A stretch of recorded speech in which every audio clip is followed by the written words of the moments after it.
problems from section 0.3 in the book. The instructions in this particular group say evaluate the expression for the given value of x. And that's something we'll be doing pretty commonly in this class. We'll take a function and substitute a value in for x and compute what that is, simplify it.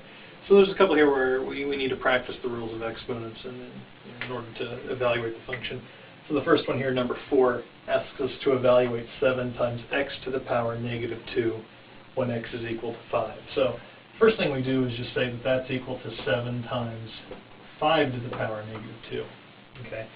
So what does that mean, 7 times 5 to the power negative 2? Well, one of the rules of exponents we have in this section say when you raise a number to a negative power, you take the reciprocal of that number and raise it to the positive power. So this is the same thing as 7 times 1/5 squared. Okay. Well, and how do we square a fifth? We square the numerator and we square the denominator. So this is 7 times 1 squared is 1, 5 squared is 25, so this is 7 over 25. Okay, and since that fraction doesn't reduce, that's the final answer here. Okay, let's move over to this one, a little bit tougher. It's 1 plus x to the power negative 1 over x to the power negative 1. Now there are a couple ways you can do these problems, but the problem itself asks us to simplify this when x is negative 3. So we can go ahead and put negative 3 in for x. And when we do that, we'll get 1 plus 3 to the power negative 1 over 3 to the power negative 1. Okay, so what about that? Well, again, you see negative exponents, which just add that one extra step.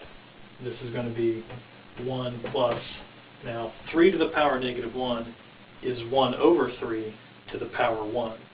So I can just write 1 over 3. And since I'm raising it to the power 1, it's just going to be 1/3. Okay? But I also have 3 to the power negative 1 in the denominator, so that's also a 1/3. Okay. Well, a little bit of fraction arithmetic's involved here. If I'm adding 1 to 1/3, I need to write it with a common denominator. So this is 1, which is 3/3 plus 1/3 all over 1/3. Okay. And I know we're getting kind of close to the very end of my board space here, but probably don't need much more. 3 over 3 plus 1 over 3 is 4/3, but we're dividing that by 1/3. Okay. When I take 4/3 divided by 1/3, let's do this. Let's add a little bit more space. Okay.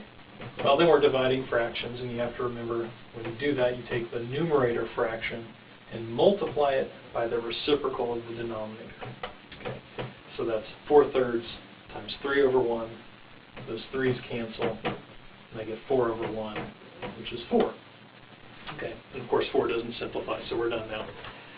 Okay, now let's get to this one. Okay, the last one. It's 500 times x to the power 60, and they tell us x is 1.01. Okay. Now, typically whenever you see decimals in a problem, you're going to be using the calculator, and that's exactly what we're going to do here. 500 times 1.01 to the power 60. Okay. So you got to type this in on the TI 83 or 84 using the correct syntax, but to give you an example on the calculator, if I type 500 times, and then the number 1.01 in parentheses, and then I raise it to the power 60. Okay, that'll give you the answer. Okay, of course, the parentheses are not incredibly important in this case, but I do like to make sure the calculator knows what I want to raise to the power 60. So that definitely indicates here it's the 1.01. Okay, so type something like that into the calculator, but then just press enter and get an answer. So let's go ahead and type that in. 500 times 1.01 to the power 60. Okay, and it gives me approximately 908, let's say 0.35. Okay. Now, in a problem with decimals, typically we give a decimal answer rounded to 1 or 2 digits. I would probably round to 2 digits because the decimal value they gave me was also rounded to 2 digits. So, okay, that's it.